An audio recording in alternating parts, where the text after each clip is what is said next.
Hello friends, Radhe Radhe, जय श्री कृष्णा।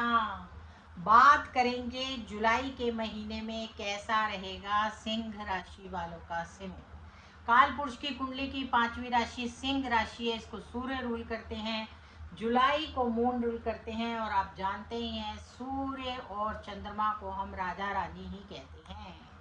तो चलिए आपको पहले बताते हैं कि गोचर में आपके ग्रह कैसे बैठे हुए हैं, जिससे कि आपको समझ आए कि आपका जुलाई का महीना कैसे रहने वाला है। वैसे जुलाई का महीना बड़ा खुशनुमा होता है।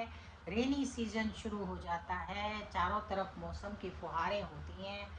पर मौसम ही हमारा गोचर होता है। मैं आपको बताती हूँ, जिस तरह से हम मौसम से अपना ध्यान रखते हैं, सर्दी का, गर्मी का, बारिश का, उसी तरह से अगर हम गोचर का ध्यान रखें तो हम बहुत सारी छोटी मोटी परेशानियों को दूर करके सफलताओं को पा सकते हैं। तो लगन में आपके बैठे हैं शुक्र और केतु, और राहु आपके सातवें घर में पत्नी के घर में बैठे हैं, और शनि आपके अपने ही घर में अष्टम घर में बैठे हैं। शनि यहाँ पर बहुत अच्छे परिणाम देंगे आपको। मंगल आपके 10वें घर में बैठे हैं। अगर काल पुरुष की कुंडली देखो तो मंगल यहाँ पर उच्च के होते हैं, मकर राशि होती है, तो मंगल की भी अच्छी स्थिति है।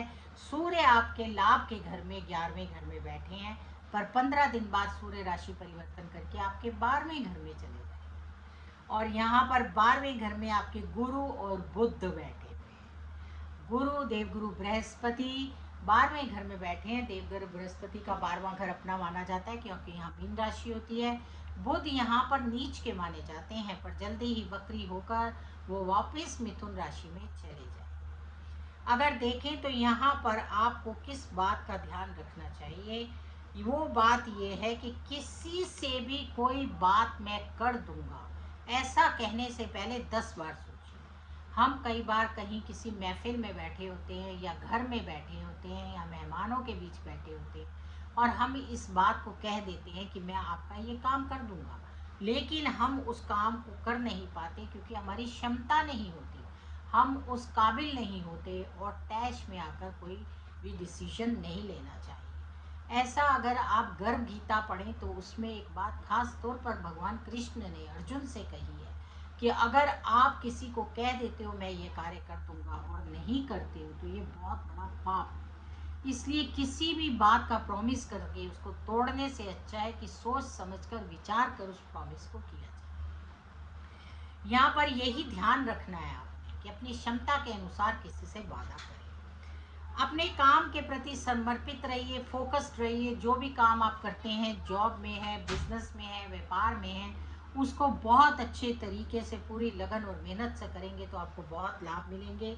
और आपकी अच्छी सोच, अगर आप पॉजिटिव रहेंगे, अच्छा सोचेंगे, तो परिणाम भी उतने ही अच्छे आएंगे। बस यहाँ पर आपको ये सोचना बहुत ज़रूरी है कि मैं कितना कर सकता हूँ। हर इंसान को अपनी कैपेबिलिटी पता होती है, और जब भी वो उससे बाहर जाकर काम करता है तो खुद भी परेशान होता है और दूसरों को भी परेशान करता है। तो यहाँ पर अच्छी सोच रखिए। यहाँ पर आपके ग्रह इतने इस तरह से बैठे हुए हैं, अगर चंद्रमा की दृष्टि आप देखें इधर उधर ना हो तो फिलहाल काल दोष भी बना हुआ है। शंकर भगवान की पूजा कीजिए, जो सबको करनी चाहिए। शंकर भगवान पर नित्य जल चढ़ाना चाहिए, और ओम नमो शिवाय का जाप करना चाहिए। अगर समय नहीं है तो आप ओम नमो शिवाय का जाप कर सकते हैं। यहाँ पर आपको सामाजिक यानी कि समाज में आपका रुतबा बढ़ेगा, मान सम्मान मिलेगा, धन धान्य की कमी नहीं होगी आपको। यहाँ पर आप सामाजिक कार्यों का हिस्सा बनेंगे, और सामुदायिक कार्यों कर्मों में हिस्सा बनने का, यानी कि आप सामाजिक कार्यों में तो जाएंगे ही जाएंगे, सामाजिक कार्य आप करेंगे ही करेंगे। जो भी आप करते हैं, सोशल मीडिया पर आप हैं, सोशल काम करते हैं, उन कार्यों के आप हिस्सा भी बनेंगे। लोग आपको प्राथमिकता देंगे, रिबन कटवाएंगे। ये तो एक मजाक की बात है, लेकिन सही बात है। कुछ लोग उतने सिंह राशि के लोग ऊंची ऊंची जगहों पर होंगे कि उन्हें रिबन काटने का मौका मिलेगा ही मिलेगा, इसमें कोई दो राय नहीं है। तो समय आपका बहुत अच्छा है, बस आपको ध्यान ये देना है। मैंने अक्सर अपनी लाइफ में भी देखा है कि हम कई बारी जिस काम को नहीं कर सकते, सोचते समझते भी हाँ कर देते हैं और बाद में हमें बड़ी परेशानियों का सामना करना पड़ता है और फिर हम टेढ़े सीधे उल्टे रास्तों से उस काम को ना कराने की कोशिश करते हैं। तो जुलाई का महीना तो आपके लिए बहुत अच्छा है, मान सम्मान सब कुछ मिलेगा, बस एक ही चीज़ पर आपको फोकस रखना है। तो ये चीज़ करते कब हैं हम? वाणी से।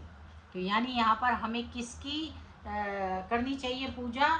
गणपति भगवान की, बुद्ध देवता की। तो क्या करिए, आपको चाहिए हरा रंग का एक धागा बांध लीजिए और उसके साथ साथ गणपति भगवान पर दुर्भा चढ़ाइए, गणपति भगवान पर लड्डू चढ़ाइए और गणपति भगवान पर एक जनेऊ भी चढ़ा सकते हैं, उन्हें मोदक खिलाइए। जितना हो सके उतना पॉजिटिव रहिए, शिव परिवार के दर्शन कीजिए और शिव परिवार की पूजा कीजिए, आपके लिए बहुत अच्छा होगा। और बेसिक चीज़ें तो आपको करनी ही चाहिए, सूर्य को नमस्कार करना चाहिए, गायत्री का जाप करना चाहिए, पिता का आशीर्वाद लेना चाहिए, पिता के चरण स्पर्श करके घर से जाना चाहिए। और यहाँ पर किसी को भी कोई वचन देने से पहले पिता की राय लेंगे तो वो आप ही आपके लिए बहुत अच्छी है। राधे राधे, जय श्री कृष्णा।